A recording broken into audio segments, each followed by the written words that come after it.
ယောက်ျားလေးကမိန်းကလေးကြိုက်မှာမဟုတ်လား သိယောက်ျားပဲ ဆရာ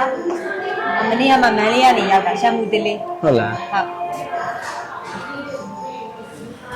ဘာလိုမျိုးလဲ ကရင်လူ ဟုတ်လားအတက်ဘယ်လောက်လဲ แต่18 ဟင်းနည်းနွဲတယ်ပဲနော် ဘယ်ပါ့ နည်း ဘယ်ပါ့ ဟဲ့မနေ့ပါဥစ္စာတာလေမိန်းကလေးကြိုက်တာလားယောက်ျားလေးကြိုက်တာလား ကိုကိုရှိရကိုကိုရှိရ ကိုရှိရဟာဟဲ့ငါတို့ဆိုင်မှာဆိုယောက်ျားလေးပဲနေယောက်ျားလို့နေရမှာနော်နွဲလို့မရအောင်နော်တလားတွေယောက်ျားလေးဖျောက်ပြတ်တယ်ပဲမင်းမရအောင်ဒီပုံစံနဲ့တော့မရဘူးငါဆိုင်မှာအဲ့ဒါဆိုတော့မင်းအဆင်မပြေဘူးယောက်ျားလို့ဒီယောက်ျား ယောက်ျား ယောက်ျား ယောက်ျား ယောက်ျား ယောက်ျား ဟာမြတ်ပုံစိုးနေယောက်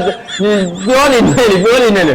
ညုံတော့ကိုလုံးကြီးကြားတယ်ပဲမင်းငါတလားပဲယောက်မိန်းကလေးပြန်ကြငါပြန်တယ်ပဲကြားလား ကြိုက်ကြမှာ ဟာ ကြိုက် ငါတင်ပေးပါမယ်မပူနဲ့မင်းငါတင်ပေးမယ်မိန်းကလေးယောက်ျားလေးကမိန်းကလေးကြိုက်မှာမဟုတ်လား သိယောက်ျားပဲသိယောက်ျားပဲ လာပြမယ်မလုပ်တယ်ကြာအာဘယ်လိုမှမနိုင်ဘူး